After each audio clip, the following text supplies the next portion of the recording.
I'll give some thoughts about this lecture. Can you guys hear me all right? Fine. All right. Privacy and secrecy. I mean, it's certainly a big topic. And this is one of the later lectures, one of the last lectures, in fact. And in this series of lectures, the guide always talks about the Christ consciousness in the last few lectures. He says in the beginning, the guide, as we know, always makes a promise, right, in every lecture about what we could expect to attain if we do follow the pathwork and follow the path of self-facing. So this lecture is no exception. He says, in this lecture, I want to give you yet another outline of divine living, a vision of the Christ consciousness that heals all the wounds of division, confusion, and unnecessary conflict. And that's certainly what we're here to do, right? To heal the wounds of division, confusion, and unnecessary conflict. And at the end of the lecture, the guide recaps the promise, which he often does. He says, so my beloved friends, when the walls of separation and secretiveness fall from you, you step out into a beautiful world of light, of goodness, of singing joy, of eternal life, of fearless existence. This world can exist only in a defenseless person who is free from armoring, who does not deny the soft vulnerability that can experience the pain of all the suffering created by the forces of evil in this earth sphere. If you harden yourself against this kind of pain, you also do not deny the joy that is meant to be yours for all eternity. Allow this experience to strengthen your determination to become an ever stronger fighter with the forces of light. Now that's so interesting that at the end of the lecture, the last section that I'll talk about, the guide talks about being unafraid to be vulnerable, or being able to be vulnerable. The last section talks about fear of vulnerability and the importance of being vulnerable. And the guide talks about it's important to feel the pain of the earth's sphere. He says, compassion, I must ask you to understand this from the depth of your soul, because true understanding will come from there.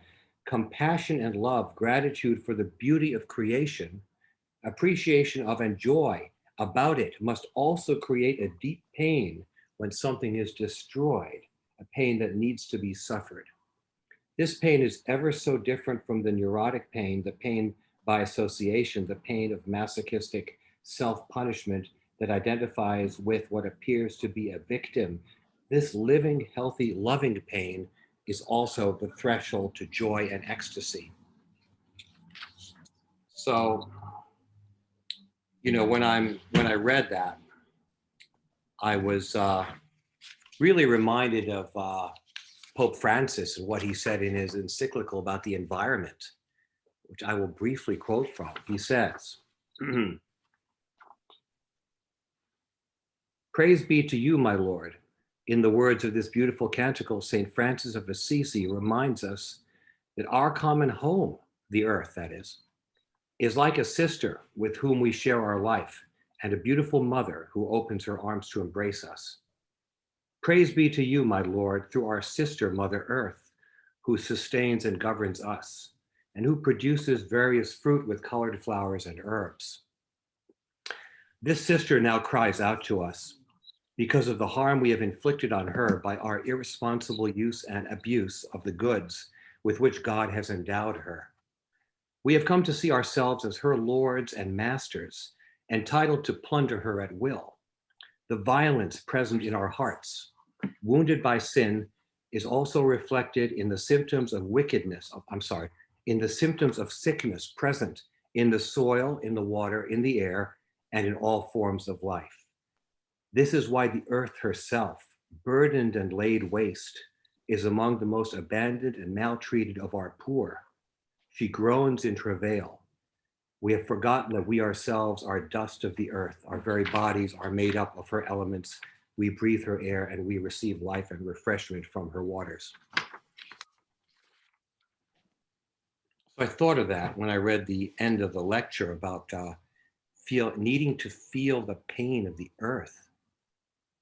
That's quite something. Well, let me recap the lecture. And first of all, this issue of privacy and secrecy. Apparently, privacy is something that it's got a positive aspect and a distorted aspect. But privacy, in many ways, is a good thing and necessary. Secrecy, however, is not. Secrecy is something that has no positive. Secrecy is akin to deception. When you want to withhold your truth from others. And you know, I remember that we had some discussions about these gatherings, whether they should be secret or not. In other words, we're parts of whether we should broadcast and put them on the internet. And I know in the past, some of the folks who have been part of these discussions have not wanted what they've said to be put on the internet, you know, put out there. And I have edited some of our discussions to take out some exchanges that some of our friends didn't want to have on YouTube.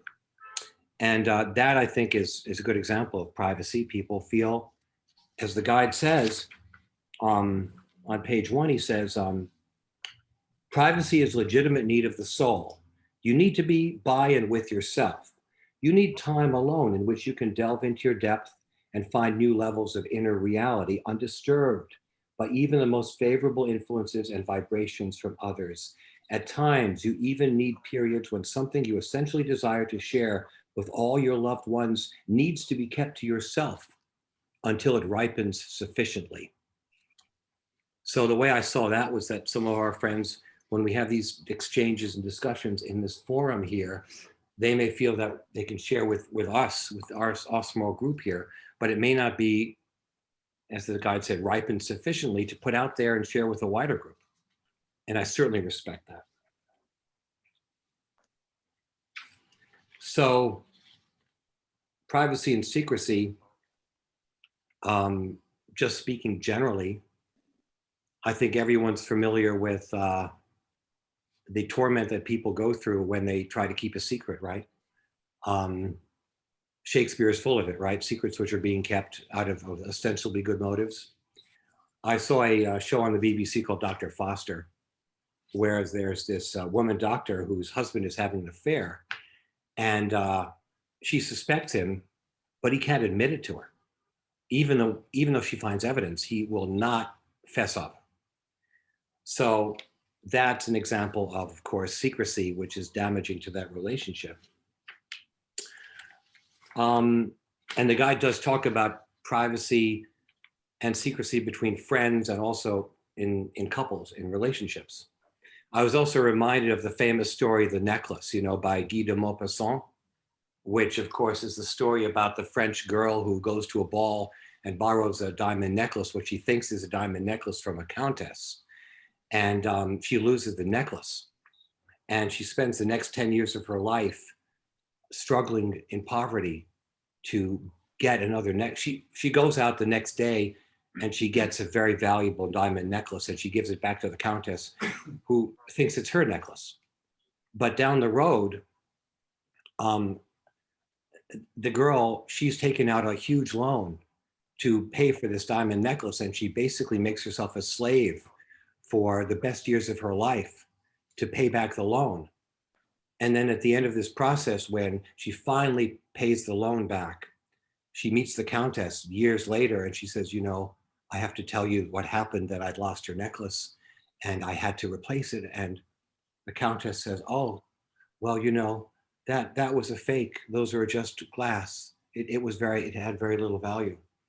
So the French girl keeping the secret turned out to be so damaging and destructive to her life. I mean, one can understand she wouldn't want to tell the countess that she had lost her precious diamond necklace. But I thought that was kind of an interesting story to think about in terms of what we're talking about, privacy and secrecy, right? And keeping a secret. And the guide says, of course, that when we are able to expose the truth. Often we find out that things can go in a positive direction. In this case, maybe it's kind of instructive because, in this case, of course, had the French girl admitted that she had lost the necklace, she wouldn't have come in for a world of hurt because it was just a cheap paste necklace. It wasn't worth a lot. But because she kept the secret, she enslaved herself. So I think that's an interesting story to think about in this context. I'm going to just give out a short outline of the lecture, and then we can all talk about it. There's a lot in the lecture. I found there to be a lot to think about, a lot to meditate about. First, after the guide makes the promise, of what we can expect if we follow the path of self-facing, then the guide talks about defining privacy. As I said, privacy is a legitimate need of the soul. You need to be by and with yourself. Some people don't recognize that need. Some people don't honor that need. And that leads to leads to bad effects. Also, the guide says there's a distorted aspect to privacy. If you seek privacy to avoid contact, that's a distortion. Obviously, we know a lot of people like that who are, in the name of privacy, who withhold from others, who don't encounter others, who don't go out there and experience the world. They say, well, I need my privacy. And in fact, what they're really doing is they're giving into their fear. Right? I think that's a fair statement. Then the guide talks about what secrecy is. Secrecy is never positive, at least not in its real sense. We're not talking about the so-called secret one keeps to prepare a lovely surprise for a loved one. This is not really a secret. Secrets always hide something negative, otherwise they would not be kept secret. Like the BBC show Dr. Foster, where the husband is cheating on the wife and keeps it secret because he knows it's negative. A secret, he says, consists in either you wish to keep something hidden from others or another person wishes to involve you in hiding something negative or destructive. Then he says, if these secrets were revealed, they could be dealt with. They could be totally dissolved so that a beautiful, positive creation could take their place.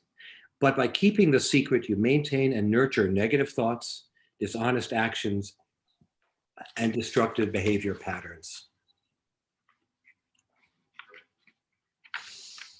And then in the third page, keeping secrets is therefore always in the final analysis a theft. It is cheating to secure a result that cannot or will not come about if the secret is disclosed. Keeping secrets also avoids the effort and responsibility of finding an equitable, honest solution in which others can participate. And that, I think, is reminiscent of the Maupassant story, The Necklace, because keeping secrets is therefore, in the final analysis, a theft. So she basically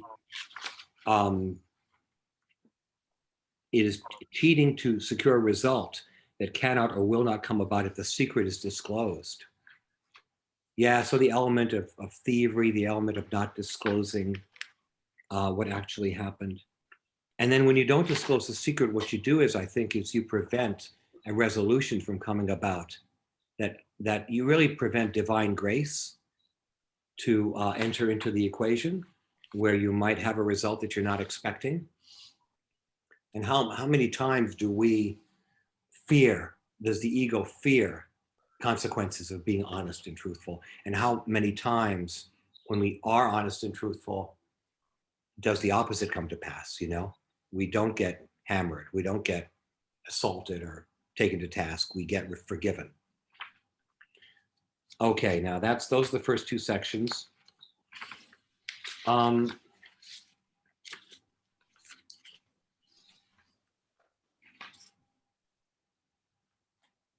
Another thing that's very interesting in this lecture that I want to emphasize is that the guide says in this lecture, as in so many other lectures, that the primary issue in relationship someone is coming in.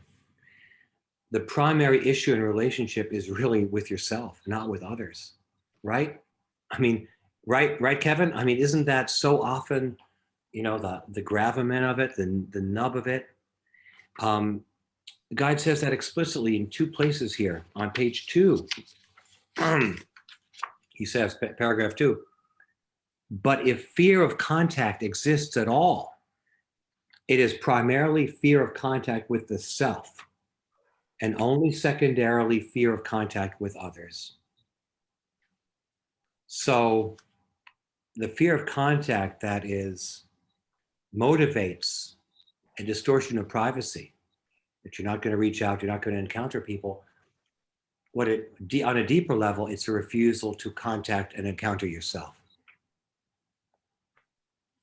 Oh my God, it's Wes Cutting. An old pathworker, a pathwork helper has joined us. Hey, Wes. Hey, Wes, it's good to see you, brother. Who's this? I'm not sure. Somebody else. It's a mysterious interloper. Yeah.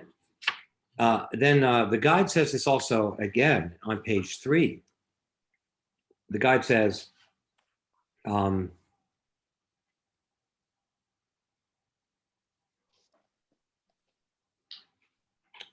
you assume that the love, respect, or approval of others is more important than one's own. Right? There we are again. That if we don't love and approve of ourselves, then in a sense, that's the first thing we have to grapple with. All right. I also wanted to, there's a few illustrations in this lecture about what the pathwork is or how to pursue the pathwork. And I thought I would just kind of go through those quickly. There's 7 of them that I found, not to be just interpreting words. I mean, these are beautiful expressions, I think. And here we go. I'm going to read them to you, and then I'll continue with my summary. On page 3, the pathwork is clearly designed to gradually but surely eliminate all secrets. Worth thinking about, right? The pathwork is clearly designed to gradually but surely eliminate all secrets.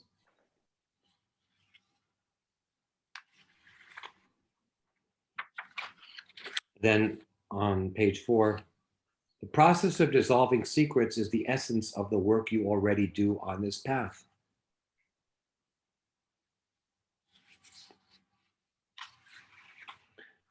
On page 5, transparency is a new way of being, a habit that needs to be cultivated with patience, devotion, and perseverance. It is of great importance for you and those around you with whom you long to relate. It is an art that can and needs to be learned, meaning that the pathwork is the art, teaches the art of transparency. Then on page 6, only when you risk presenting whatever is in you now will you know your real value. And that's a very intrinsic part of the pathwork, is exposure, right? Willingness to expose, to present whatever, right? Keyword is in you now, which is the lower self, the higher self, the mask self, the whole thing. Then page 7, try to visualize what life is like when you know that there is nothing to hide, ever.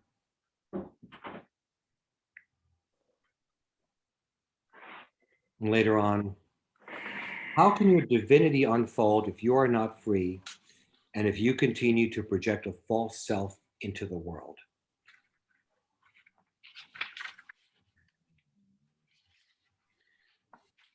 And finally, on page 7, the second to last sentence, be aware that you are here on this earth plane to find your true being and fulfill it for God. Live in Him. So kind of like throughout the lecture, the guide kind of drops these pearls, these single sentences, which kind of encapsulate, I think, the path of self-facing.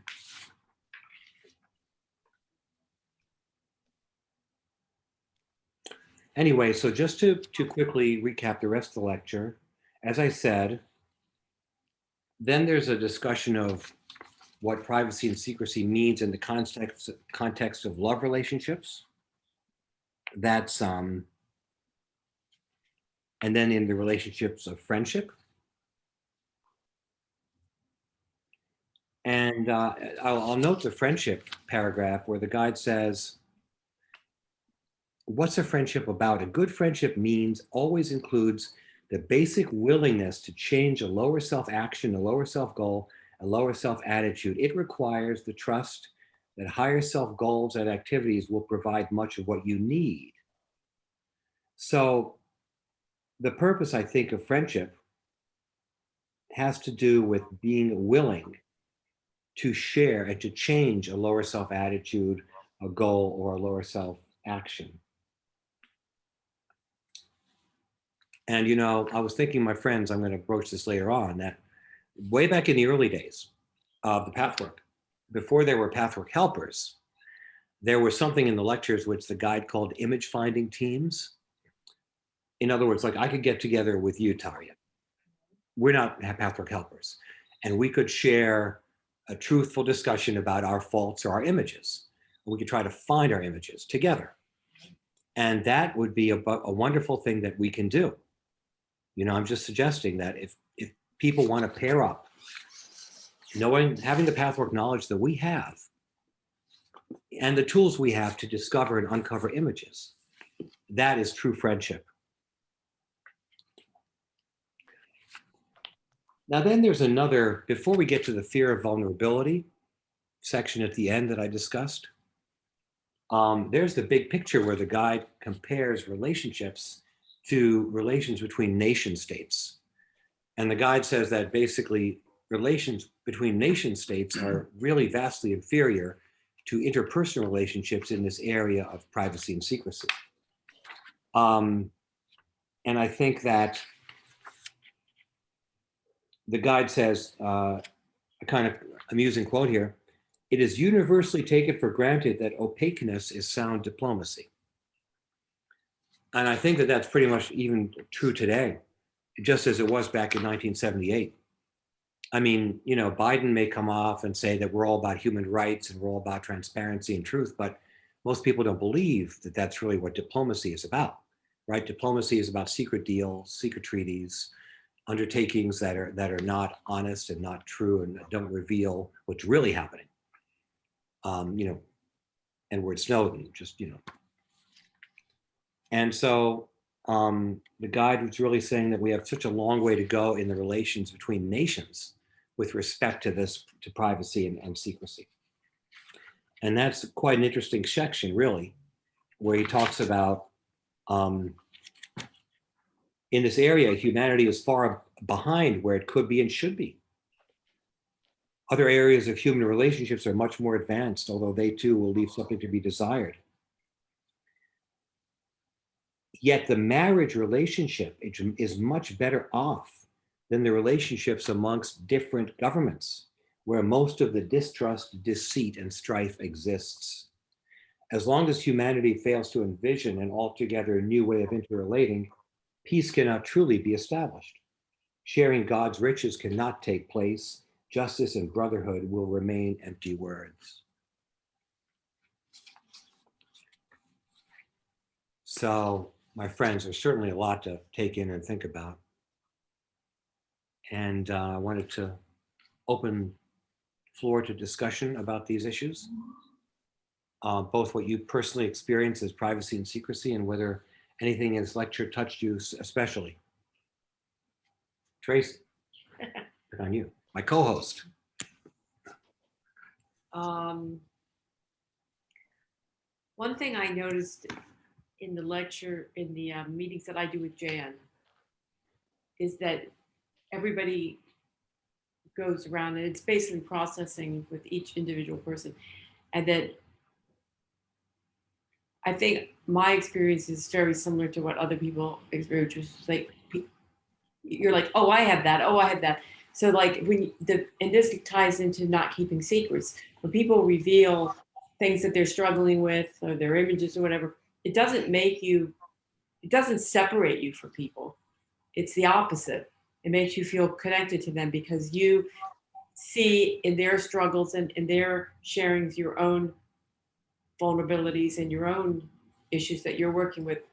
So I've never been in AA, but I think this is why AA is so successful too, is that people with a common goal and a common struggle, which is their drinking, sit together and so you don't feel alone. It's like, I think it starts off everybody with their name and then they say, I'm an alcoholic. So everybody there has got the same struggle, and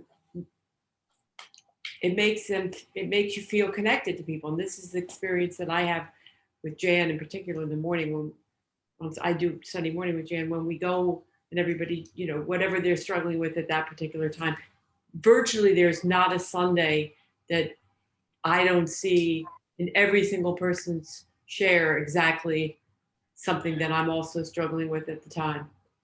Which your point was that by revealing secrets, it doesn't separate you from people, it just makes you closer. Right. I've seen so many occasions in the Pathwork where that's happened. I mean, I remember back at the center, people used to confess to very serious things. I mean, sometimes I remember one man confessing to embezzling hundreds of thousands of dollars from his company. Wow. And he just cried. That's a big one. Yeah. I mean, this guy, he's passed away, but he was in the steel business, and his job was to go to all kinds of ports in third world countries, and he would have to certify to how much steel was on the dock and what condition it was in. But he falsified the reports for kickbacks. Wow.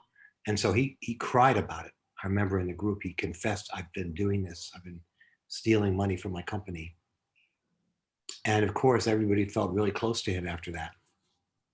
Yeah.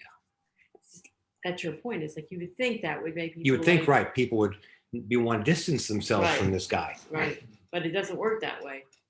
Yeah. Even if you yourself don't steal, if that's not one of your bugaboos. Right. It doesn't matter. It's just that we all have different ones.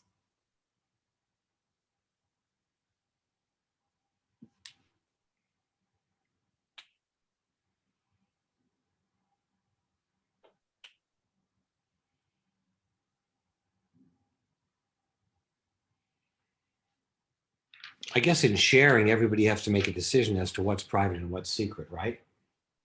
I mean, sometimes there's oversharing. We've heard that term, right? You share too much. You disclose too much. I mean, Jerry Springer, right? I mean, it's like, please. Facebook. Yeah, it's like. That's like, what's that? Yeah, I mean, I just had a train operator who he allowed his girlfriend to drive the train. They put it on Facebook. Oh, They fired him. Of course. That's not, I mean, not the best example in the world, but it certainly is a secret. And I don't think that was helpful for him to disclose that.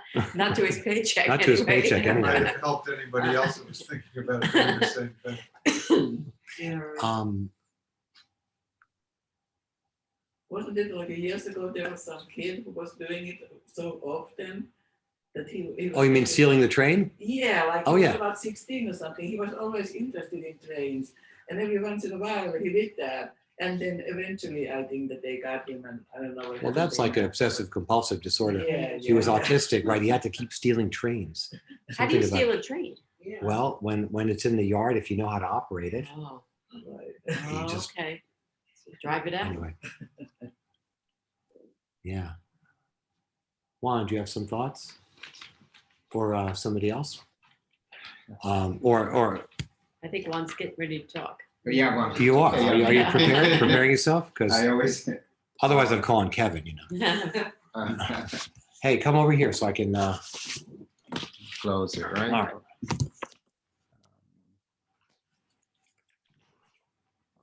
Something up. Well, this lecture, I mean, thank you guys for selecting it. First of all, I mean, it's really an awesome lecture with which I sympathize a lot. I think that goes for all of us. But it's so important the way the guide explains secrecy and privacy, and I realize how in my own life I have been using, you know, I guess secrecy as a defense, not to expose myself, I guess, not to. In other words, I was like the guy says here, and I mean, I was definitely practicing this. I feel 1, 2, 3, 4, 5 on the 5th paragraph here, the first page, the bottom part where he says, however, every divine reality also has a distorted diabolic counterpart. And if your privacy is being sought in order to avoid contact, a distortion is at hand. So I realized that I was practicing that in my own life a lot. You know, I was trying to just like, oh, I just like, you know, I just like privacy. I'd like to be seclusion. I mean, and, you know, sometimes, I mean, I know Master Yogananda says seclusion is a price for greatness. It's like, okay, so this validates my behavior. But of course, I didn't quite realize, I guess, well, I read this lecture before and I realized it then. But I came to understand that I was using that, you know, that wanting to be private, that wanted to be in seclusion as an avoidance to be out there, to you know, to contact, you know, to have contact with other people and to really share and to have that closeness that the guy talks about in this lecture, how it is, you know, closeness is a very important part of all of us, you know, of any kind of all relationship, you know, of a healthy, you know, of a healthy individual. So I was practicing, you know, this. I realized that I was using this my privacy as an excuse not to cultivate this closeness that, you know, as the guide explains, he is so necessary. So that was quite a distortion for me right there. That I was able to find maybe an image too, because I was under the impression that it was okay, you know, as long as I'm private, as long as I you know, I'm not hurting anybody really. I mean, so I thought. But I just wanted to, you know, to stay in that seclusion, and by so doing, I realized that I was avoiding, you know, contact with others, and to really share myself, and to really just be out there. I mean, how wonderful it is, this group that we can share, we can exchange, and if we all stay in seclusion and you know, in a distorted state of not wanting to have this contact, then we hurting ourselves and we hurt others as well. So yeah, that was my understanding. But it really is a wonderful lecture, and there is so much to talk about, and I just wanted to just share this little part. Thank you. Yeah, thank you. Sure. Arya, any thoughts? Want to talk about this issue a little bit? I mean, yeah, putting you on the spot now. Here you go. My favorite thing to do, of course. Yeah, hi. When I read the name of the lecture, what is it? Privacy and secrecy. I said, oh no, that's exactly me, the private person. And I mean, I read through the lecture, and it's like nothing new there really. I knew that's how it was, except it says how good it is that you let other people know how you are. But if you are afraid of those portions of yourself where whatever you do is not acceptable to your own self, it's very hard to be open about it. So also I have realized during my life that I don't get in any kind of disagreements with people or fights about it if I keep my mouth shut.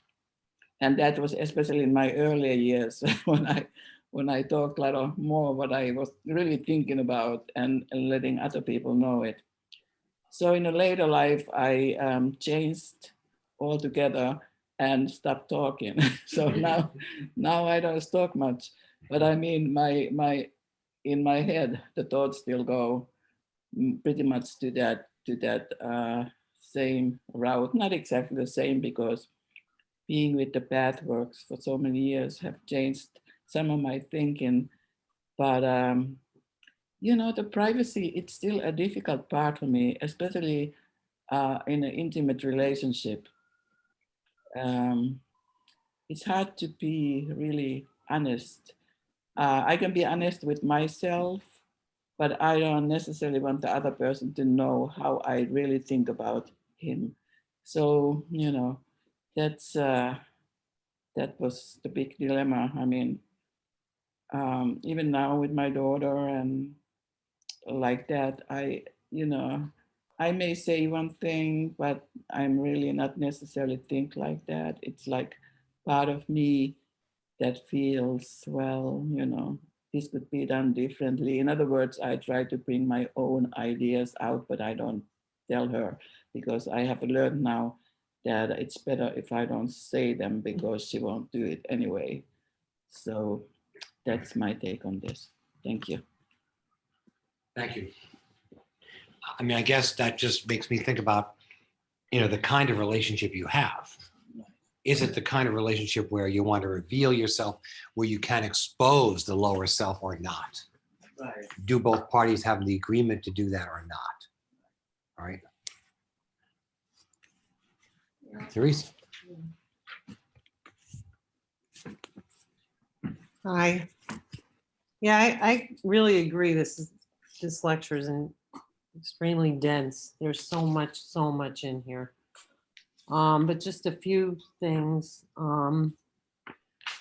So I was telling them I finished the 5-year program at Pathwork at the Center in Virginia, and I sort of experienced what Tracy and Alan were saying about when you share with other people. So we were 5 years with the same people, and by the end, you know that you can show your lower self and you feel safe. So I was really grateful to have that environment, because for me, I'm maybe an oversharer in the past, but I think where I struggle is sharing with, is being truthful with myself even. I was just so trained to repress or, pretend something's that's not true, rather than letting the truth come through. So, just being in an environment where I could first be truthful with myself and then share it with other people was really awesome, because, most times the group would be like, oh yeah, I do that too. Like everybody would sort of be like, we're all human and we all have these human flaws, and the idea of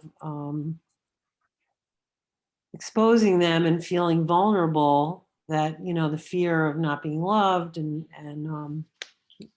the other thing that struck me in the lecture, which just on the very last page even, was that I learned to differentiate between hard pain and soft pain. They talk about the hard pain is resistant, right? So it's like you're torturing yourself because you don't accept what is, where soft pain is something is painful and it just flows through you. So it's soft, and then that's where the healing happens, where the hard pain prevents healing, because you're just fighting with the world. And then in the lecture, it talks about soft vulnerability. And I know, like, one of my big fears was fear of humiliation and fear of being vulnerable. And so to see this idea of soft vulnerability, like to allow yourself to be vulnerable, but not in a hard defensive way where, it's a distortion or it's a resistance to what is. I really like that. I never had seen vulnerability described that way, but it's almost like there's a healthy way to be vulnerable and an unhealthy way to be vulnerable. So the other thing is kind of where Alan started, with the idea of earth and the pain of the earth. And, I really am a huge environmentalist, and I really feel the pain of the earth. And up where I live in Ulster County, there's this forest. It's like a 52-acre forest. And it just by circumstances ended up being untouched for like 100 years. Now there's all this COVID money coming out there and they want to build on it. My neighborhood's going nuts because you just feel like here the world is suffering from climate change and pollution and, the tearing down of the forests all over the rainforest and everything. And here in my neighborhood, there's this little forest and we can't leave it alone, like, and leave it to the animals. Like we have bear that live there, and, you know, there wasn't bears 40 years ago, but now there's bear that live there. And it's just, I really do feel the pain of the earth, and I don't know when. And when I hear the politicians talk about building and how they want to, you know, housing and all this stuff, and I'm just like, why don't they feel that pain? You know, like, I just don't understand why other people don't feel the pain of what we're doing to the planet. You know, and here it is, like, it's on a global level, but we have this one little piece in my neighborhood, and we can't. I feel helpless to even protect that. You know, so it just feels like, you know, the world really does need all this, you know, this self work to, because it's the only way, I think. So, and yeah, I do like the idea that Pathwork is just, the whole objective is to get rid of secrets. You know, that's really That's like kinda cool, right? that's really a fundamental, basic way of describing what we do here. So, like, the hidden parts of ourselves, and then, you know, it goes into the hidden parts of, you know, friendships and relationships, and then it goes into the between countries. You know, it's like, so anyway, yeah. So really, just so much there. You can say something if you want. It's up to you. Share with our far-flung correspondents. Yeah. We'll be on the hot seat. You can handle it. No, it's an interesting topic. I was talking with Teresa and we were at the apartment, and I was saying how, wow, you know, this could be incriminating, you know, if you did something just like you had brought up about the person with the thing. But so I guess it's interesting because it's like you're saying, I have to understand privacy and secrecy, but there's, okay, different roads. There's so many different, like there's my road with Teresa, my relationship. And then there's how I deal, you know, how am I going to deal with my privacy secret with friendships and different people, how it applies in different categories in your life with who they are, what is appropriate, you know, if I robbed the bank, would I just come out and tell everybody, you know what I mean? So Yeah. it's a very interesting subject. Yeah, it certainly is. Thank you.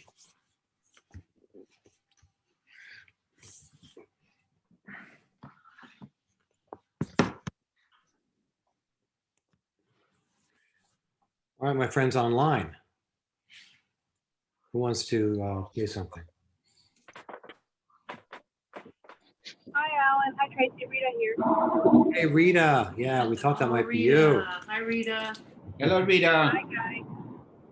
Hi, everybody. It's good to hear everyone. Hey, good to hear you too. Are you driving? I am with both hands on the wheel. You're always on the go. Good evening. But this is a very challenging lecture. I guess they're all challenging, but it's got a lot of components to it. And I'm grateful for your introduction, sort of helping air out all the facets so we can talk about it together. That's very helpful.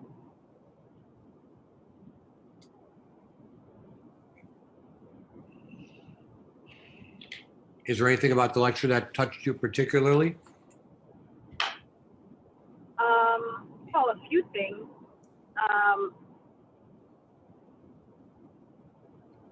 Also, well, what Teresa was saying is, or maybe it was Aria was saying, so if we know something, I'm going to mess it up, I'm sure, but so sometimes I know that if I talk about something with a particular person that is not going to, in other words, I know when to avoid a conflict.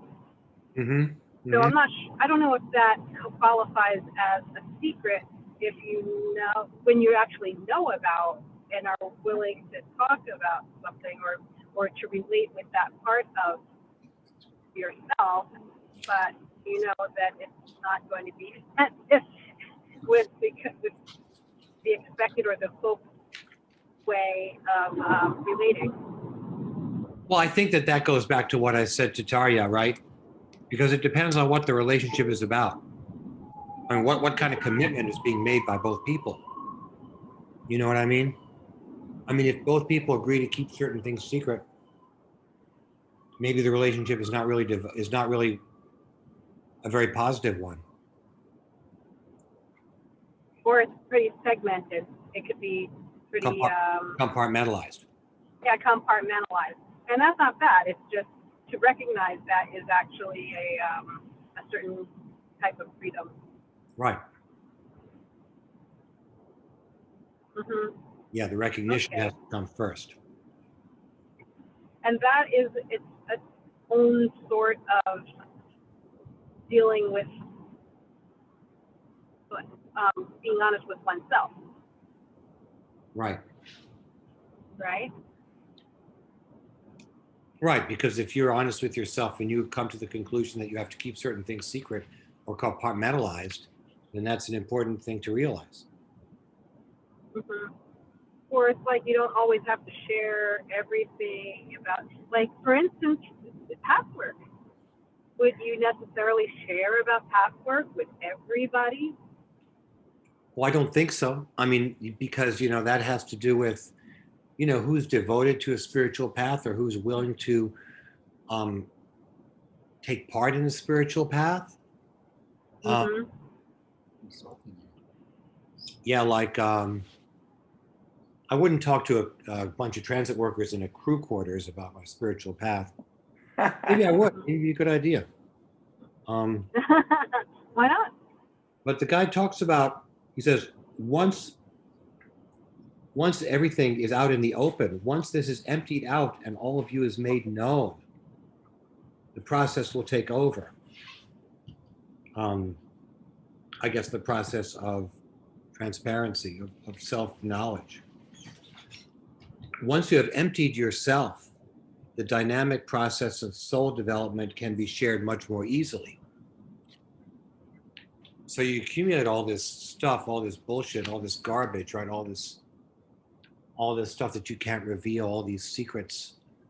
But once you unburden yourself, and that's certainly so in our Pathwork groups, the process groups, it's such a cleansing feeling. I mean, it's the metaphor that used to be used often, I think, at the center, that the stream is like, it's like a stream in the country, which is clogged by all kinds of rocks and stones and leaves and branches. And the stream can only flow once you clean out all the detritus and all the leaves and branches and stuff. And that's kind of like this, right? And I think those leaves and branches and boulders could be secrets that prevent life from moving, prevent your soul from developing and growing.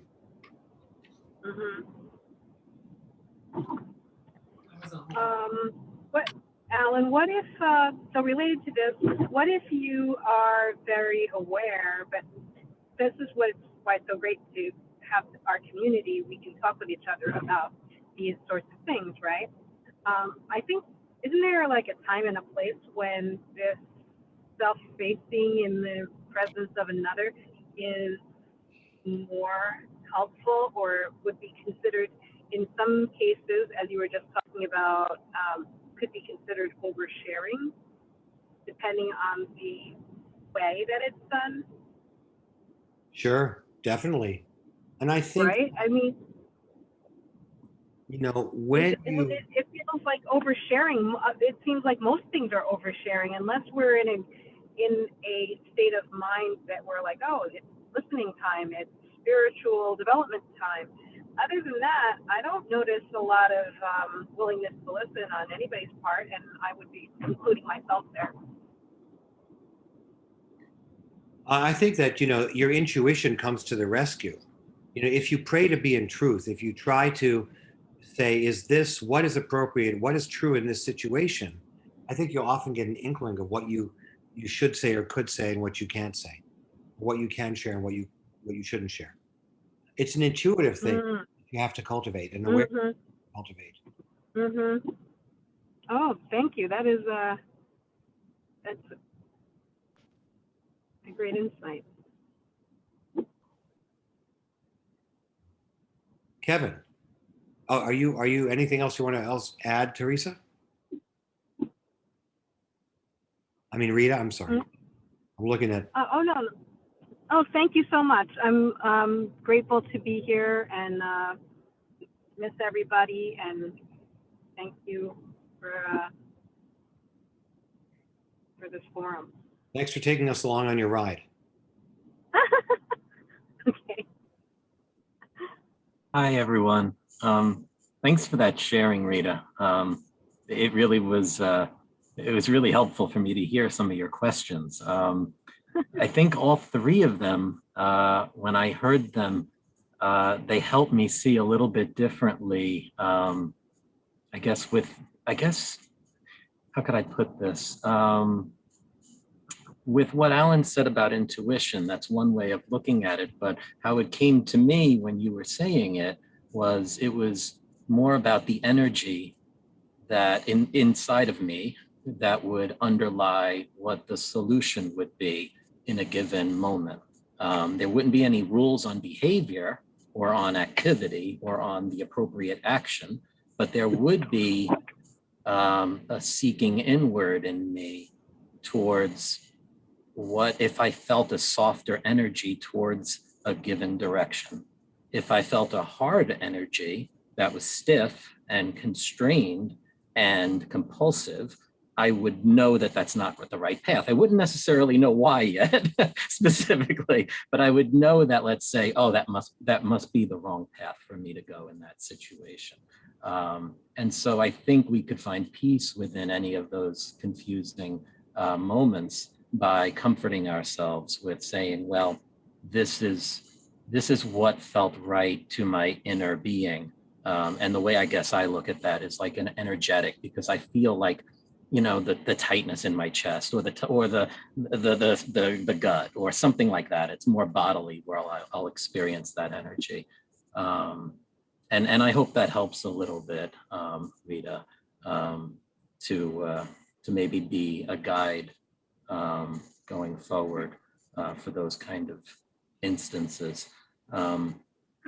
The other thing for everyone that I guess I wanted to share came up, I forget who shared this, maybe Teresa, was, or maybe it was even before then. Actually, it was shared a few times about, you know, when you feel that constrained energy and you stiffen up in secrecy, it's really hard to love someone who's a rock. Okay. And so, you know, it goes back to the Simon and Garfunkel song, I Am a Rock. It always kind of goes back into my mind when I experience it or I hear someone talking about that. But, you know, it's really hard to hug a rock. It's hard to connect to a rock. And most of the time we, and myself included, that fear of vulnerability makes me stiffen up.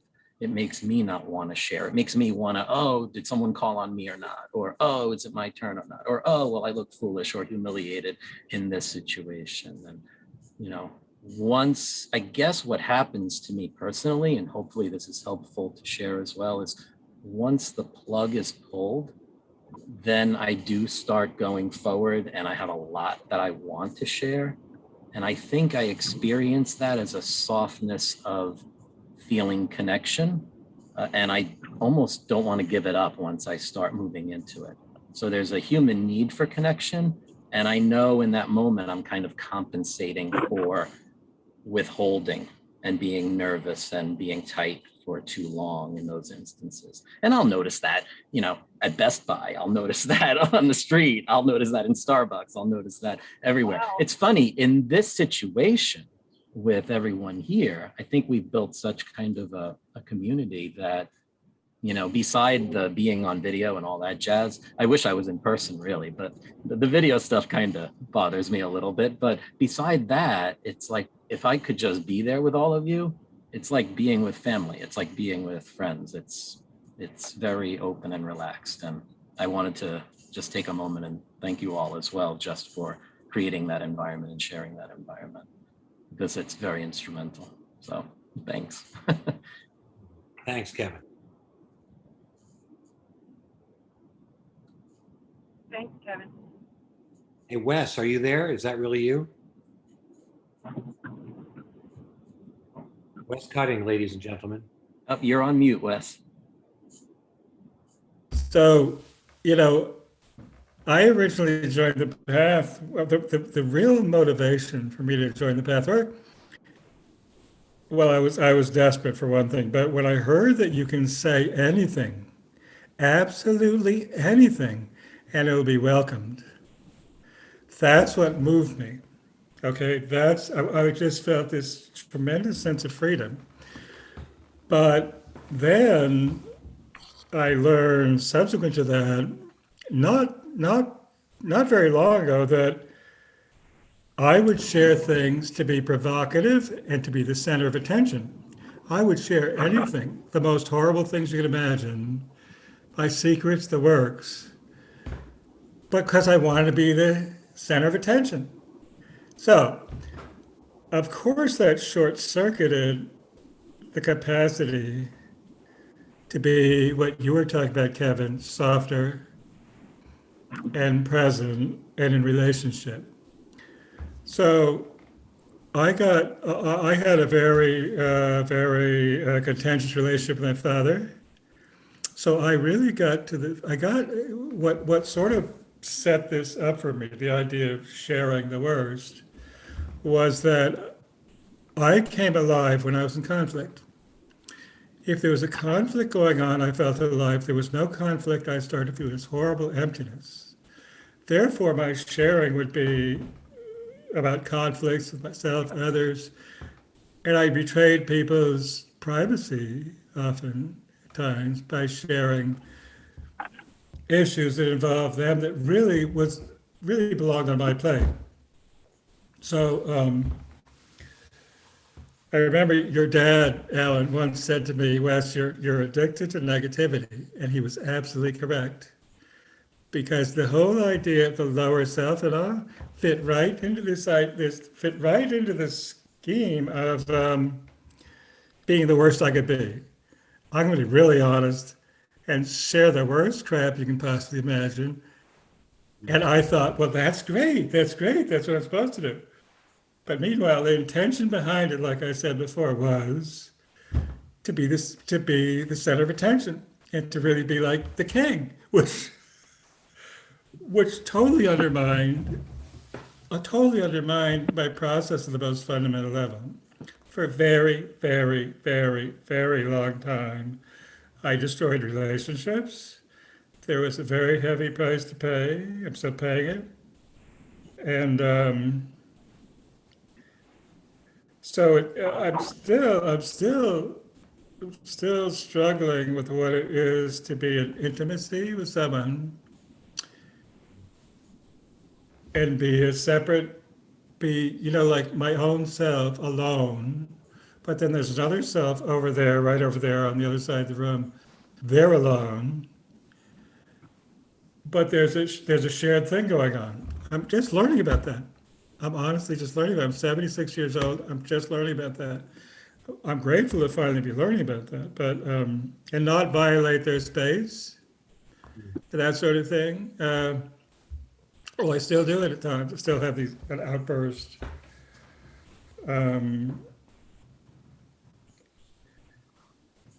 But yeah, it's a long process. I'm learning, and I feel totally great. So grateful for the lectures and the help they provide. Another little piece of this is that because I became involved in sharing my most intimate secrets and negativities, I kept looking for them. So I would go into meditations over and over and over and over, asking the guidance to find what was standing in the way of me being realized. The meditation wasn't, I am going to feel the life energy and the divine self and all that and move ahead with, that's my intention. And then if the problems come up, I can see them objectively. My intention really was to find the problems and get admired in them and then create problems out of that enmeshment with those problems, so that the world would manifest from the outside to me with problems. I'd say, yeah, I got to fight. You know, so just recently I realized I had this meditation actually with Judith Garden where she had asked us in an email to the guide's suggestion to pray for the well-being of the world and and pray for the alleviation of suffering that we're experiencing in this world today. And I got online with her for 20 minutes with 10 other people. And we just said hi, and then we went straight into silence, and then we said bye. So there was no chance to put my so-called self in the picture. It was utterly transpersonal. So I had this feeling of like, you know, I couldn't say at the end of the meditation, boy, that was the most amazing meditation I ever had, blah, blah, blah, blah, blah, you know, and be the center of attention again. I just had to let go. We hung up. So I got it like this addiction to finding problems has been, I think I'm finally letting go of it. But which is a little scary because it's creating space and vulnerability and humility and all these things I'm just not used to. So it sort of feels new and wonderful, but it's ongoing for sure.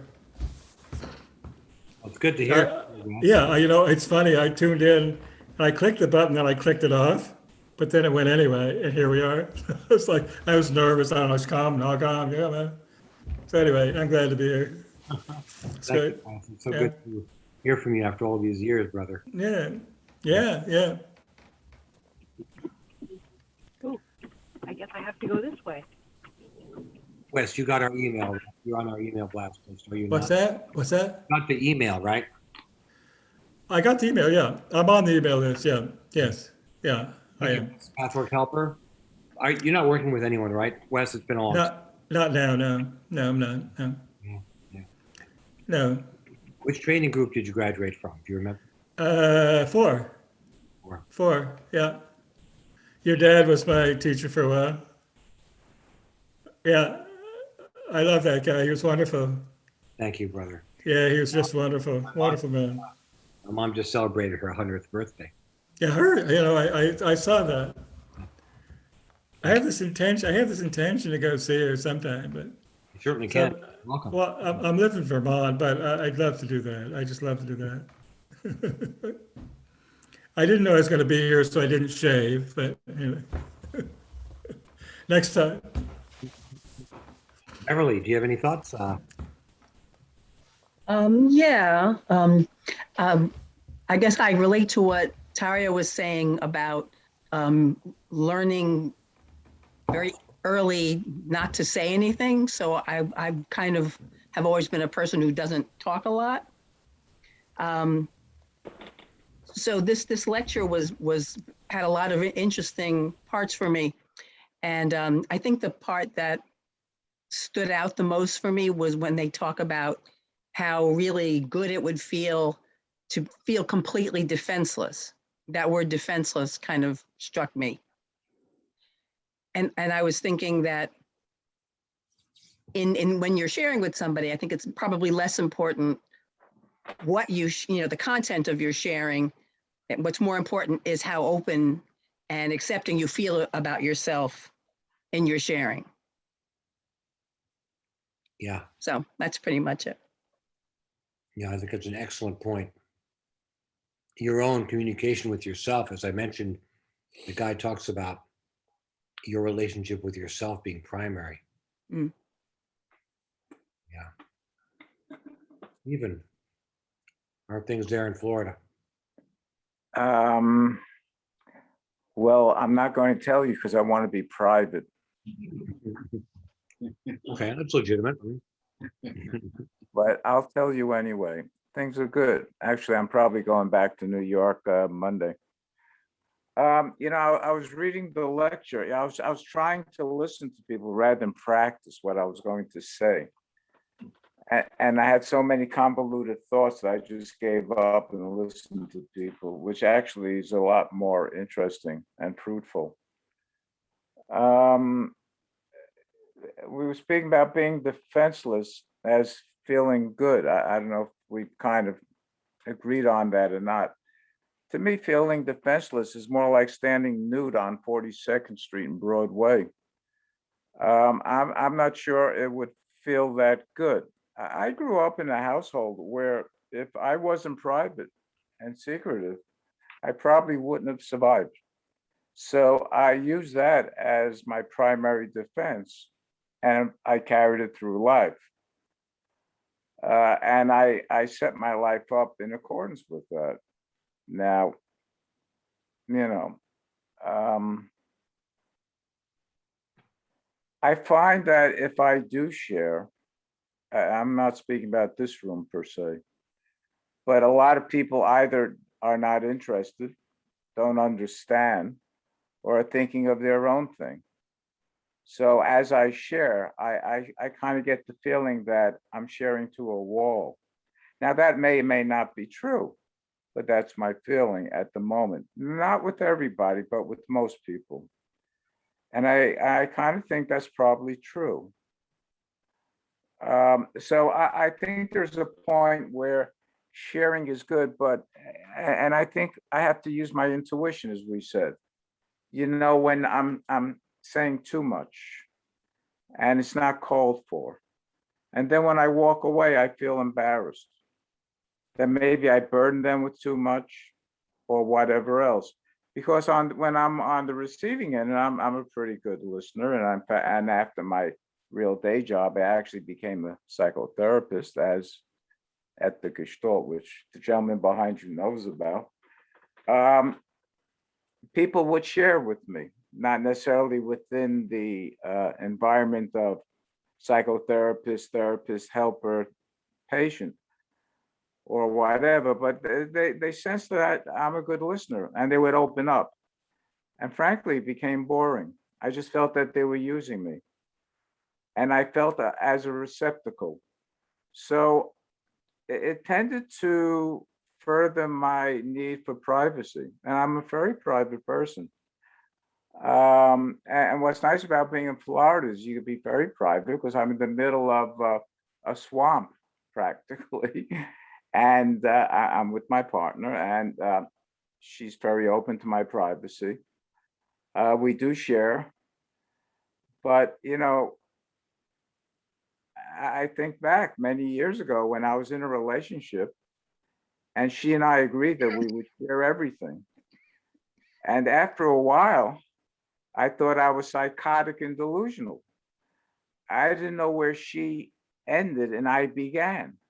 If I moved my right finger, I didn't know if I was moving my finger or her finger. It really got to be painful. And I said, wait a minute, is this sharing really right? What's going on here? And I realized that I think and the lecture, I think I found uncomfortable because I'm not sure I agreed with it all. Of course, lightning's coming out of the sky as I say it, but I'm not sure I agree with it all because I think there has to be a certain core. I have to have a certain Stephen that's a core that maybe I don't want to share with anybody. Maybe I want to keep it private, that I could go back to that core and know that's me. And that's what got me through life in a very chaotic home. And I did well with that. And what I did do was to become very independent and self-sufficient. And I saw a play many, many years ago where the actor said he was so independent that he's lonely. And I can understand that because I do get bouts of lonely, even though I'm here and sharing my life with a partner. So, you know, this whole concept of privacy and sharing for me is somewhat convoluted and not very straightforward. I do know, though, that I did things in my life where I was private and secretive that were painful and wrong, such as being in a relationship and having extramarital affairs and so on. And that was wrong. That's very clear. I'm very clear on that. I don't do that anymore. But to say that I'm totally open is probably not true. And I do like my privacy. And I think that's what keeps me going. Because during my private times, which is abundant, I read, I write, I'm with you. It allows me to further my own growth and my own sense of who I am. And I think that's what the universe wants and the universe needs. And that's certainly what I need.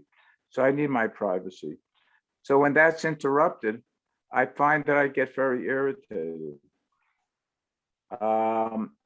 And the other thing, I'll probably end on this, is that, you know, I'm aware of my thoughts, and I'm aware of myself, and aware of the many negative thoughts I have about people. And I'm aware of where the genesis and where these thoughts are derived from. And if I was to divulge all of these thoughts to expose myself, I would I would hurt a lot of people and be completely alone. So I choose not to. Does that mean I'm keeping secrets? Well, I have to choose what is a thought. I have to choose what I think is real and what's not. And if it's real, I feel it in my heart. I feel it in my gut. But if it's just a thought that's running through my mind, to share that, because it'll probably be a negative thought. And I clearly picked that up from my mother. It'll probably be a negative thought, and that really doesn't help. It never did. So I keep that. Is that a secret? I don't know. Whether it is or isn't, I make a value judgment and hold on to it. And thank you for listening. You know, one of the things that bothers me is that I feel people, again, tend to enjoy talking about themselves, as we all do, and will sense when they have a receptacle on the other end, and will go on and on. And I feel a lot of anger with that. And I don't always know how to terminate nicely that kind of conversation. So maybe that's a tangent to this whole thing, but I usually just try to end it nicely. And maybe that's secretive too. Maybe I should just say, hey, you know, I feel really angry right now. I feel really upset, but I don't. Maybe in some situations, but not generally, because I think it's really easier to experience what I'm feeling and feel that maybe just walking away at that point would be better. And that's my MO. I have tendency to just walk away. Hasn't helped me. Do you feel any resentment, Stephen, when people do overshare and it just feels as though, you know, why can't the other person kind of get their act together and figure things out, that certain things are just supposed to be private? And yet sometimes, in me at least, that comes up where it's like, well, I never really got the opportunity to share those things. So why the hell am I sitting here listening to you blather on about this until I'm blue? You know, so I'm just wondering, is there a resentment towards others? There's a resentment. I'll listen. And there is a resentment. There's a resentment that this person could just go on and on and on. It's all about them. Right? Oh, maybe they're only going on for 40 seconds, but in my mind, they're going on and on and on. And I'm thinking, you know, and in some ways, though, there's an envy. I wish I could just go on and on and on and have people entranced by my wonderful monologue. And there they are listening to me, and they're getting all the goodies, but I don't feel that way. I feel I don't want to bore anybody. So I'll try to get to the That might be the anger, Steve, because you never got to express yourself like this. And now somebody else is doing it, and it gets you very angry because you came from that family where it was forbidden, or you thought you couldn't do it. And you learned, you know, to keep it to yourself. And now here is somebody else doing it, enjoying it in your presence, and it gets you really angry because it probably touches that little Stephen inside who could never do that because he wasn't allowed and he was censored. Yeah. It sounds right. What you're saying, it sounds correct. Right, sounds right. And I feel like a receptacle. I feel Yeah, like but I'm being used. Stephen, I want to let you know that what you just shared was awesome. Okay, so you got that opportunity to share that here, and that was awesome. Thank you. And you weren't And I secret feel- about it. Well, Oh, we lost you, I'm Steve. sorry. Well, I'm using an old phone and the battery's going dead. I'm going to have to plug in the charger, and I hope it doesn't blow up. But if it does, I don't wish to be. But go ahead. Anyway, thank you. Yes. thank you, Stephen. That was very helpful. I'm kind of reminded of Curb Your Enthusiasm, you know, the show where oversharing is sort of like the thing that they do, right? Anyway, Susan, or any thoughts? Yeah, this is a good time for me to share after Stephen, I think.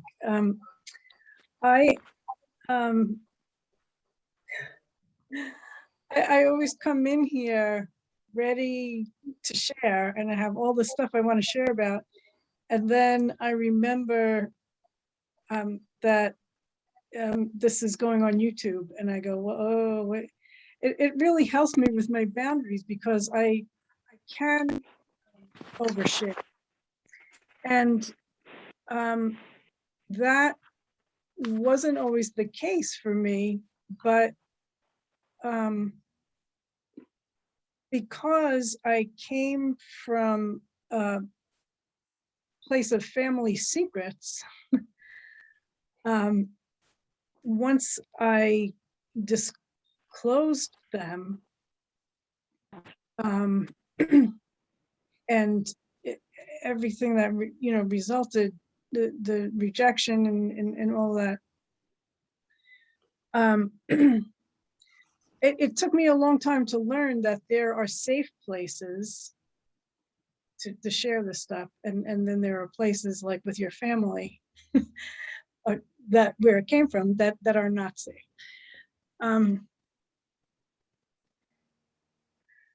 So this lecture really brought up a lot for me, and I keep going back to the part about the grieving pain. It says the grieving pain about the destruction caused by evil. It's healthy and good to allow this state to grow in you, to experience it fully.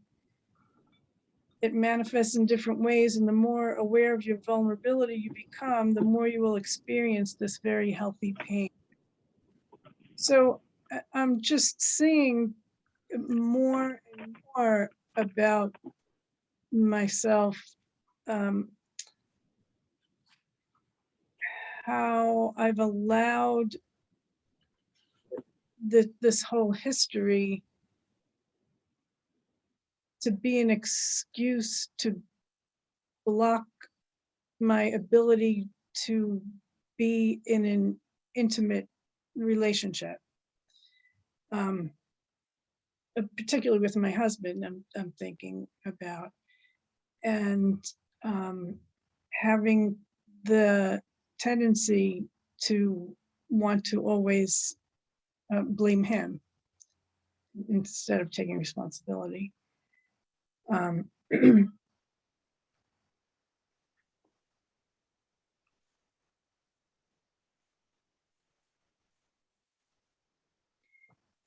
So, but that's, sorry, I've gone in so many different places from all the different sharing. But the grieving feels like when I look at the coping mechanisms that I've always used that are like so ingrained, and now I see that they don't work and they're not helpful and they're not allowing me to be who I am. It's a grieving of even though it's all really negative, letting go of that because it's just something that I know really well. The very, very beginning of letting go, I have to say.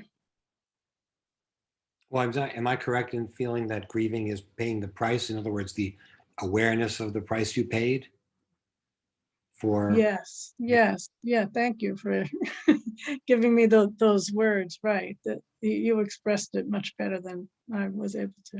Mhm. Well, that's an essential thing to do.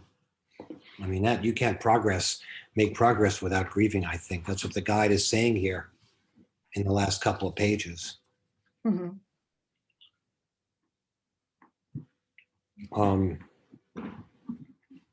Compassion and love, gratitude for the beauty of creation, appreciation of and joy about it must also create a deep pain when something is destroyed, a pain that needs to be suffered. Mhm.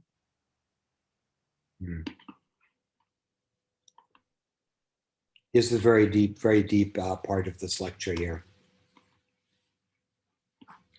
Just I'll read it over if you don't mind, right? Mhm. Newly evolved vulnerability has another effect that is not immediately experienced as desirable. It is a great grieving pain about the destruction caused by evil. It is healthy and good to allow this state to grow in you to experience it fully. It manifests in different ways, and the more aware of your vulnerability you become, the more you will experience this very healthy pain. You may feel pain when you see God's gifts in nature willfully destroyed. You may feel pain about the suffering on this plane of existence. Take, for example, the suffering of animals who become prey of other animals in order to sustain the greater life cycle and to fulfill their function. In one sense, this suffering is certainly much less than the suffering willfully inflicted on animals by the indifference and cruelty of humans. But that animals have to go through this phase of their own evolution is painful, even though there is an intrinsic rightness about it. These animals are incarnated aspects of consciousness that need these experiences, but they are nevertheless on the level of manifestation much more innocent than man, who has a consciousness that gives him much more responsibility. What I say here may sound contradictory, but it is not. I must ask you to try to understand this from the depth of your soul, because true understanding will come from there. Compassionate love, gratitude for the beauty of creation, appreciation of and joy about it must also create a deep pain when something is destroyed, a pain that needs to be suffered. This pain is ever so different from the neurotic pain, the pain by association, the pain of masochistic self-punishment that identifies with what appears to be a victim. This living, healthy, loving pain is also the threshold of joy and ecstasy. Yeah, I find the masochistic or the forced pain tends to be a smokescreen for something that wants to remain hidden from myself. So if I don't want to admit to an aspect of myself in my own self-search, or if I found something but don't want to see it in this instance, then yeah, I'll go into self-punishing mode in certain areas. And that's a very different pain as I experience it compared to the healthy pain of self-recognition and admitting to one's lower, let's say, impulses for whatever reason, maybe shameful that you didn't want to see it, or not admit it to others for vulnerability. But whatever it is, when you finally go through that pain, it's like you're whole, or at least you know, my sister likes to say you're on the mountaintop, right? Right after that, you're just, everything looks great from here. And then, you know, after a few more days, it's like, okay, well, obviously I got habits, you know, they all come back in many ways. But yeah, it's like a totally different pain, those two things that you said, at least how I've experienced. What I've noticed about myself, and when I realize, say, that I've hurt somebody, an intimate partner, and then I want to make amends by admitting what I've done, I really hesitate because I'm sure I will be punished for even like flat out vulnerability. Admitting what I've done makes me feel very weak and vulnerable, and I'm going to get hurt badly. So I think, I don't know, I'm confused here about before admitting something like that, was one needs to embrace self-acceptance fully in some way. So that if, I mean, there's been times when I've shared with my partner something I did to her that hurt, and it's clear and it's obvious, and I really feel sorry. I feel real guilt. I did this thing. And she'll come back to me with, yeah, Wes, you really did that. And here's what else you did, blah, blah, blah, blah, blah. So I'm like, oh, God, I can't stand it. So I honestly don't know. I don't know how, I mean, if I have, I'm looking for a way to defend against that, obviously, which is not healthy, probably. Maybe I really do need to listen to the feedback. But on the other hand, if I don't, while I share, if I don't have self-acceptance about being, about failing, and failing's okay, I learn from my failure. My intention is to learn from the pain that I've caused, so that I can adjust myself and not do it further. So I'm sort of like in a place about not knowing about that, just quite how to really make myself vulnerable and open, and trying to make amends or repair for pain that I've caused someone else.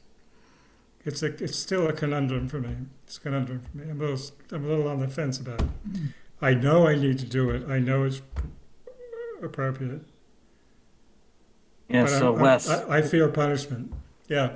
Wes, some of the things that you said I can relate to, but it's not my primary obstacle. But it arises in me in certain instances where I feel a sense of being out of control, and a fear of self-destruction. If I'm in a situation that, again, it's not very common, let's just say my most common thing is having too much control and then hiding, right? And creating the situation where I can come out and sneak out. And then that's why I experience that as being a relief, because I'm stuck in my tightness. Okay. Whereas when you're talking about this, you have, I feel like when I hear you, it's coming from a place that's like, it occurs in me sometimes. I mean, all of them occur in everybody, right? We're all complex beings with many different facets, right? We operate all around that circle that Pathwork shows, right? And in many different styles of masks sometimes, but we have a predominant one, right?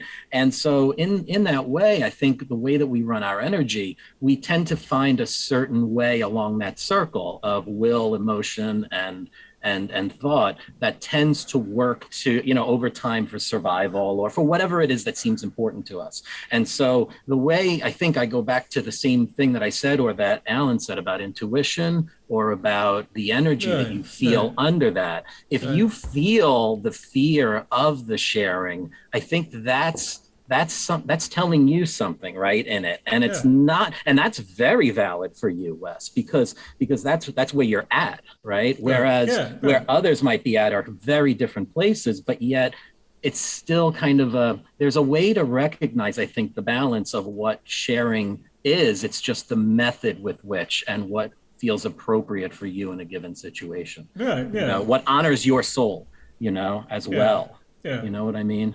See, the thing is that fear is, I have a desire to be transparent, an intention to be transparent, and go together to find the truth. But I fear, I have this still slightly unconscious fear of being punished. I'm going to be punished for admitting that I did something wrong. Even though it's honest, I'm doing the best I can, it's still hanging there. So I'm kind of working with that. It's a piece of work for sure. Yeah, does it come, just keep in mind, I want to give you just a couple of words. If it's not vulnerability, it might be unworthiness or a loss of control. Unworthiness, loss of control, those things. But each one of those things may appear in you to varying levels, right? Or inadequacy, or missing out, or unpredictability, or a fear of lack, right? So each one of those things can appear in us in varying ways, and so I think part of that is I think what the Pathwork Guide talks about is putting into concise terminology what our experience is in those moments, and that's going to be unique to you and your partner. It's not going to be, you know what I mean? I mean, it might actually be obviously shown in many other ways too, but Yeah. that's going to be unique to you and your partner. And Yeah. I think it's a really good thing to share it here, certainly, and with others, but Yeah. Inch into it, into sharing that with yourself in a sense, right? And to find what honors your soul instead of selling yourself short or putting yourself in a position where you feel as though now you lost something in this sharing, even if they don't punish you. Maybe it's just a fear of punishment, right? So that's the question. Well, what you said about put it in exact words, the resistance, put it in exact words, write it down. That's a key. It's a key. That's really a key, because it's kind of a vagueness for me right now. Yeah. That's helpful. Yep. The guide always talks about that, right? What's that? The guide always talks about that. Yeah, all the time.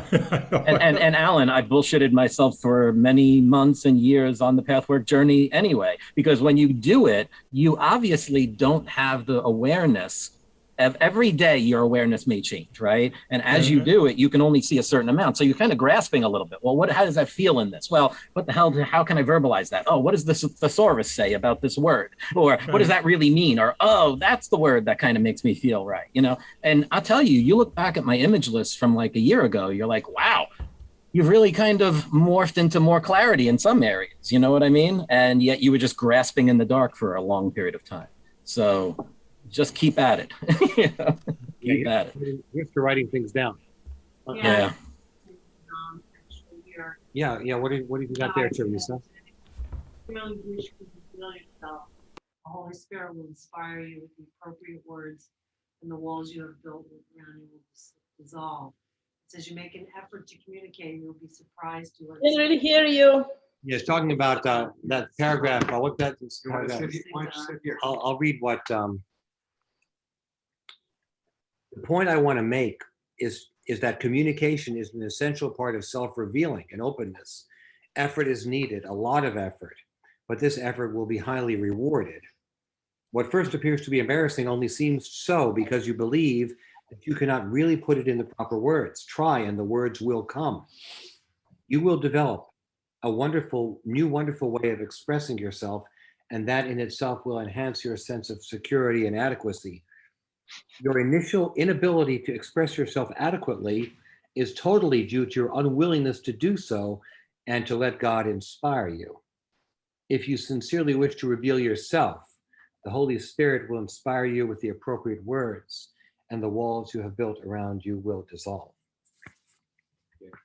Yeah, and of course, I am struck again by what the guide said about the primacy of the relationship that you have with yourself, not with others. Many lectures talk a lot about relationships, right? But it's so important to meditate on the ability that we have to relate to ourselves. And I think that this whole process of writing communication is not just with another person, but also with the self, right? And when we write our guidance and we try to be a channel for our own higher self, we're communicating with ourselves. We're strengthening the relationship with ourselves. And of course, what you can't give to yourself, you can't give to anyone else.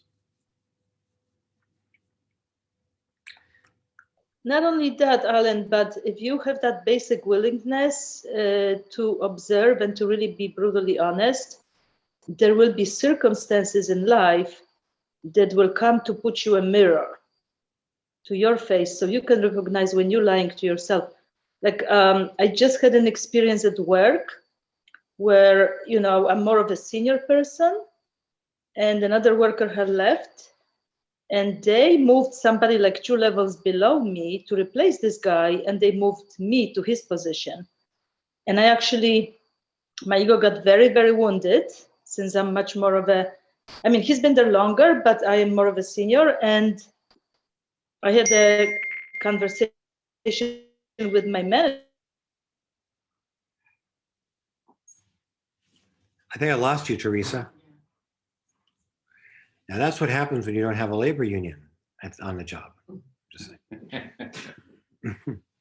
you can't go from 2 levels down to, we wouldn't file a grievance on that. It's hard to put the words on it. Are you with us? So yeah, I grieved it. I felt very bad about it. Mm-hmm. Can you guys hear me? Breaking up a little bit. Lost you.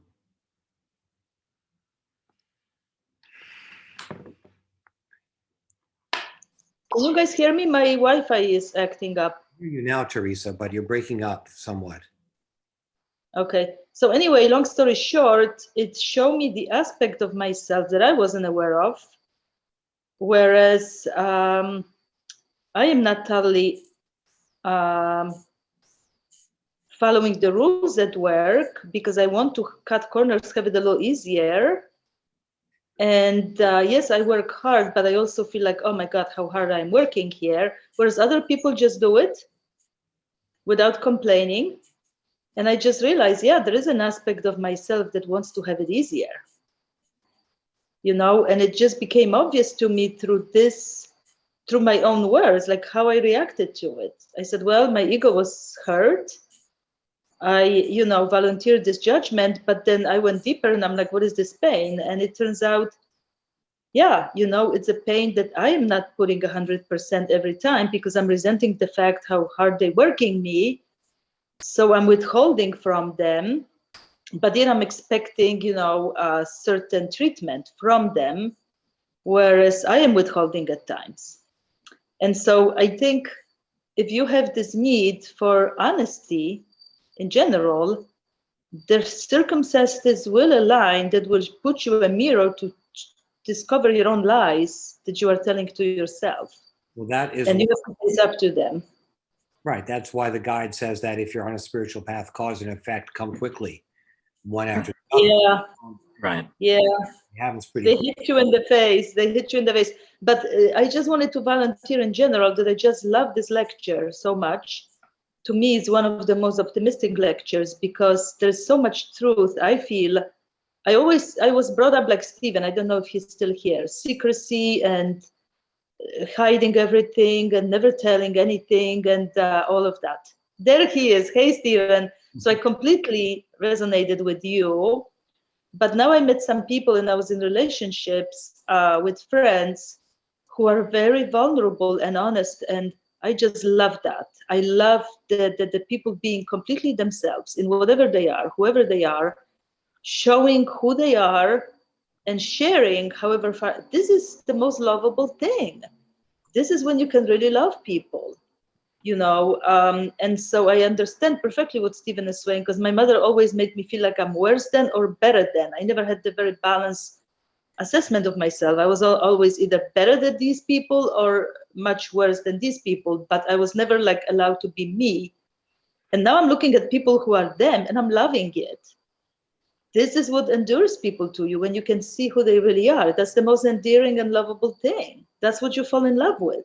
Absolutely. The person with the good, with the bad, with all of the other, that's what you love. So now I'm like, okay, I want to be like that too. I want to just be me. Maybe it's a little boring sometimes. Maybe it's a little crazy sometimes. But you know what? It is much more lovable than covering up and being either better off or worse off. But one question I have for this forum is, can I be vulnerable at work? Because now I have a conversation with my manager. She probably didn't like that, the motion comment. So I have a conversation on Monday with my supervisor and I'm feeling, yeah, I'll admit to it. My ego was hurt. How vulnerable should I be? Work is a different animal. You know what I mean? So that's the scary part, but I think I'll just go for it. I'll just be vulnerable. Well, I think you have to be vulnerable first to yourself and admit everything you're doing and what you're thinking and your negative intent. And then I think you go in there without really planning to do anything in particular. And you just kind of, I would tend to err on the side of not exposing too much, but I would cultivate a attitude of receptivity and positivity. I'm thinking that as long as you can calm yourself through an inner dialogue, in other words, do the process of self-facing so that you internally feel more calm and relaxed, you're in a better position to talk to anybody at work. Yeah, that's very true. But this hit me like tons of bricks. It's my own negativity and it's on my own laziness at times that gets me in trouble. And these are the attitudes, I have to admit you, this is what I notice about myself and my reaction. And I'm like, wow, nice. Yeah, Teresa, about the specific question, should you or shouldn't you do it at work? I think it comes down to a simple prayer, which I'm sure it's in line with your manifestations, how you described them already, that it comes up and it's in your face, right? So the prayer would just very easily be, show me, provide to me the opportunity where I feel a certainty of what's appropriate. And in that moment, when that certainty hits, it will come. It will come. There's no doubt. But if you ask God, the universe, your higher self for that, I promise you, with how much manifestation you see, you're gonna have somebody come to you, and it's going to be apparent at that moment. And if it's not apparent yet, stick with that same request, and it will be there. It will come. There is absolutely no doubt in my mind about that. Well said. Marion, I know I want to let you kind of wrap things up here. I appreciate everyone sharing. This is such a lecture that is so useful. They all are, but this one especially is awakening something in me to focus. I'm pretty focused, but where I mainly look at the conflict between privacy and secrecy is that I've been doing a lot of memoir writing for the last 10 years, being in memoir writing classes where we reveal a lot to each other. And I'm writing a book. And this book is a teaching memoir. So it will have some of the concepts of the path, and it will, the entree into the book is some of my awakening through pain. So that the guide speaks about this and the distinctions of different kinds of pain is important to me, as I know there's some pain I feel just because I'm sometimes identify with being this human being on earth, and I'm maybe not identified with my spirit that is infinite and unlimited. So that's the kind of pain when I'm standing at the reservoir in New York City and looking at the birds and the ducks and in nature, and just feel so at home there. And I'll feel a little inkling of a pain that is there. And it's not a pain I need to go unravel at the moment. It exists just on a human level. And I know that it's what the guide said, when holding both equally, that's the entree to the unitive state. So it's that pain that is just is. And then there's the pain of when I want to, I don't know if I should keep it a secret, what from my children. I have 2 children grown up and grandchildren. Some of my pain is very associated with my ex-husband who's no longer living, and where through the pain in our relationship came my spiritual awakening. So my conundrum is, how do I write this so it's powerful without maligning him? Because I want to malign him. That's where I have some negative pleasure. But I've really, I've released him to his greater good. I have no more karmic connection with that soul. And yet I thought, oh, it's about my children. Because they adored him. And here he was the one that abused me. So I thought, oh, I want to in some way inflict my pain on them so that I can destroy his image in their eyes. So this has been going on for quite a few years. And with the lectures and with sharing being very, very important, I see how it's lightening up. It's all lightening up. And I'm so grateful for the process and for the energy work, because, and patience. There's that old saying, patience is a virtue. I'm understanding that more and more what patience is. And it's just steadily giving it over and surrendering, using the tools that I have, increase my toolbox and have pleasure, and know that all negativity and pain will transform into its unitive state. So that's a little abstract, but it's about the personal thing, writing this book, and what do I keep secret in my life, and what do I reveal? So not sure yet, not sure. So that's about it. Thank you. Thank you, Marianne. Welcome back, Marianne. Thank you, thank you. Well, my friends, there's certainly a lot of food for thought. I think we've really gotten to a lot of interesting places here in this lecture.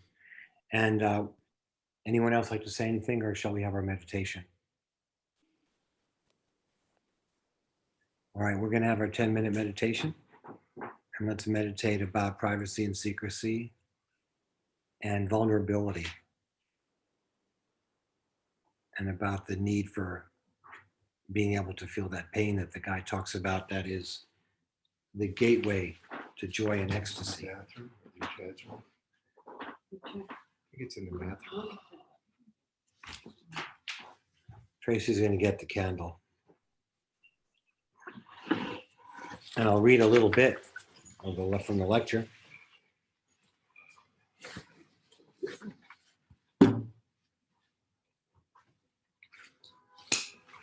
In short, there must be a willingness to be open. It must be recognized that this is a prerequisite for a life of peace, joy, and harmony among all peoples of this earth. Openness must then be painstakingly learned by nations, just as individuals. You are pioneers bringing a new model to this world. In establishing your community life, you encounter the same basic problem that humanity as a whole encounters in establishing a society. You clearly see that those who keep themselves secret, those who do not share all of themselves, represent a dark barricade that hinders the growth of the whole. You need to make this understood by those who do not dare as yet to be real. You need to know it for yourself. You will learn increasingly, slowly perhaps, but surely, to present yourself in totality without any false self-projections. You must understand that to whatever degree you do not trust the process of a secretless life, you must encourage a false self-projection. Your secrets mean exactly this: I want you to see me not as I am, but as I pretend to be. Once you clearly see this, you will understand the grave consequences of secrecy for your relationship with yourself, with others, and with God. You will see how it affects your entire outer and inner life, as well as those with whom you seek to establish a desirable relationship.